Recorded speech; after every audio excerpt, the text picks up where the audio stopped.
Bonjour à tous, bienvenue sur Sensation. Je reçois aujourd'hui Marie-Catherine Derbecourt, présidente de l'association Afrejada, et Marie Chevalier, vice-présidente de l'association. Bonjour. Bonjour. Bonjour.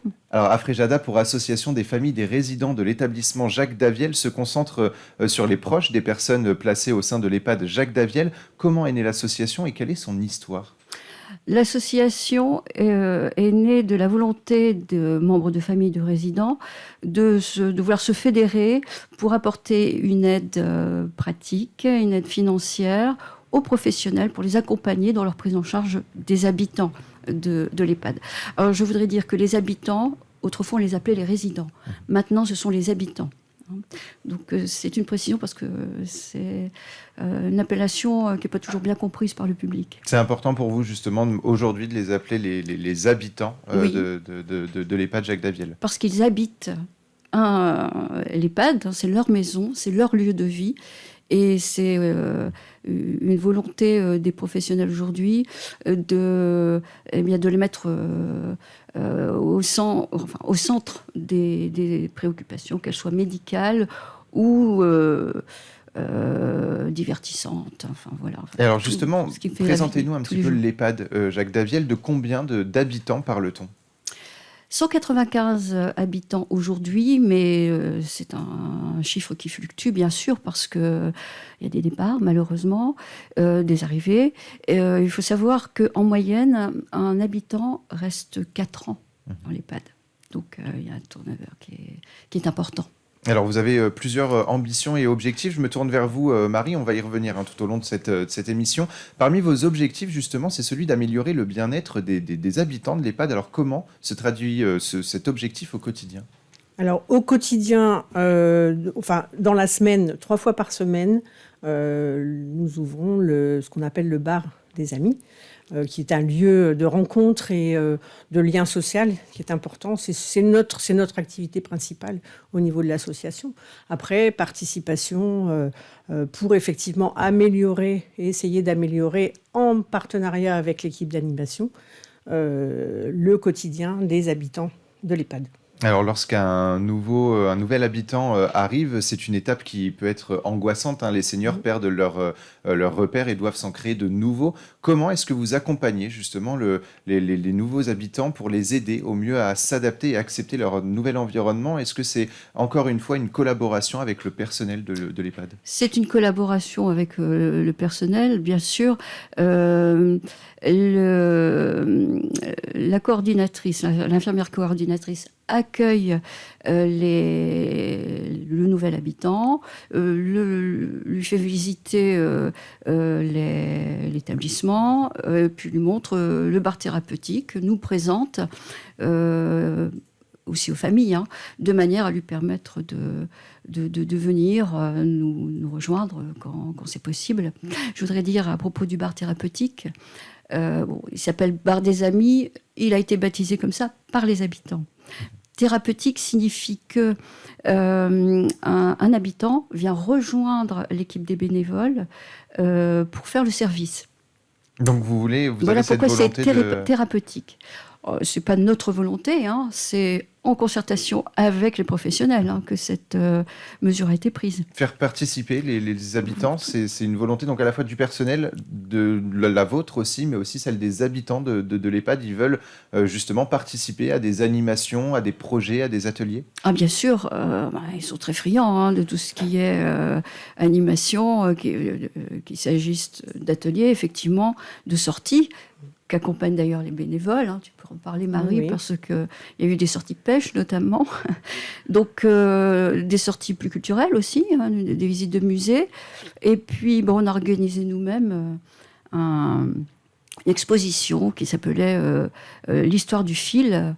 Ça permettait aux habitants, surtout aux femmes, de se remémorer leur passé de couturière amateur.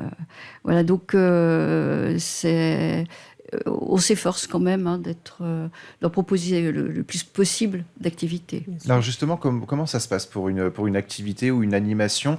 C'est le personnel qui vous demande sur une thématique, par exemple, d'animation, ou c'est vous qui proposez certaines animations et le personnel choisit ensuite? Non, c'est l'équipe d'animation qui a des projets et qui nous propose éventuellement de participer et d'accompagner.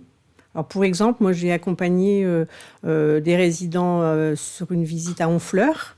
Effectivement, 2 journées de pêche aussi ont été organisées par l'équipe d'animation et où les membres bénévoles de l'association ont été sollicités pour participer, pour accompagner. En général, voilà, on peut proposer, on peut avoir des idées, mais c'est toujours en concertation avec l'équipe d'animation et c'est surtout l'équipe d'animation qui décide. Voilà, après, nous, on apporte notre contribution. Oui, d'ailleurs, je voudrais citer son nom. C'est Mathilde Gosselin, qui est responsable de l'animation et de la coordination.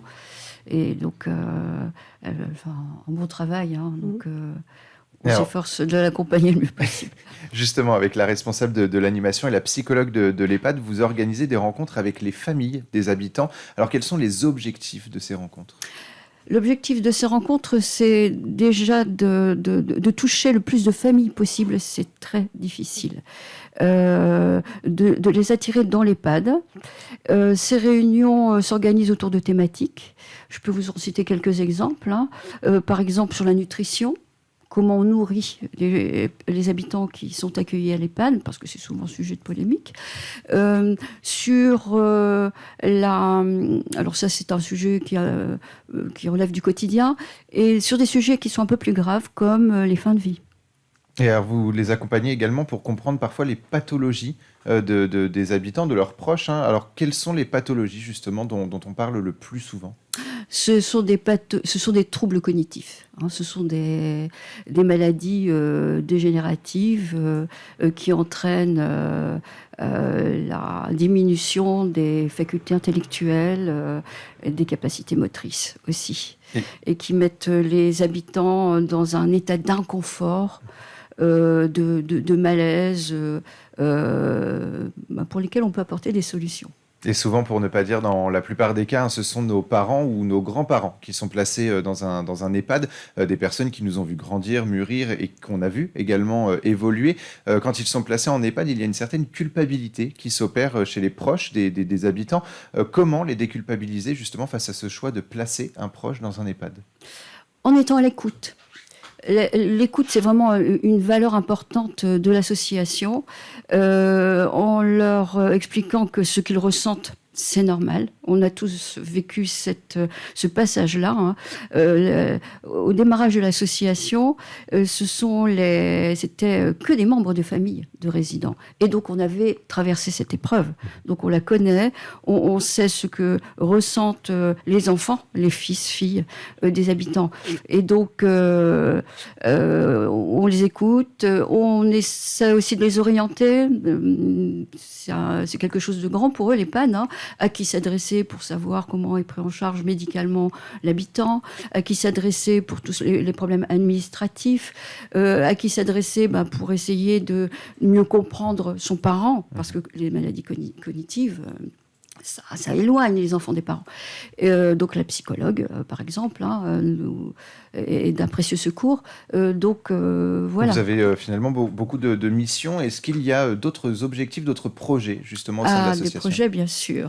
Alors, pour parler des projets, il faut revenir sur le changement radical de politique qui est mise en place à l'EHPAD et qui est portée par Madame Fourquemin, qui est la cadre responsable de l'EHPAD.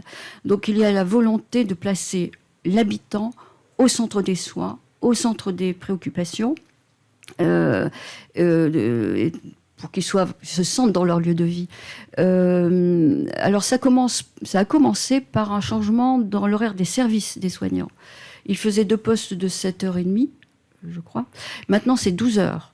12 heures dans la journée, alors ça peut paraître long, mais ça leur permet de suivre leurs habitants sur toute la journée. Et il y a un confort qui s'est établi, donc, et une meilleure confiance de l'habitant. Il y a aussi un projet de vie qui a été mis en place et qui est suivi par une infirmière coordinatrice. Et l'établissement s'efforce de mettre en œuvre des formations pour accompagner les soignants. On pourra justement revenir sur toutes ces formations et tous ces projets dans d'autres interviews. Merci beaucoup, Marie-Catherine d'Herbecourt, d'avoir été avec nous sur Sensation, et Marie Chevalier. Donc, je rappelle que vous êtes présidente et vice-présidente de l'association Afrejada. Et pour revoir ou réécouter cette émission, rendez-vous sur notre site et notre application Radio Sensation.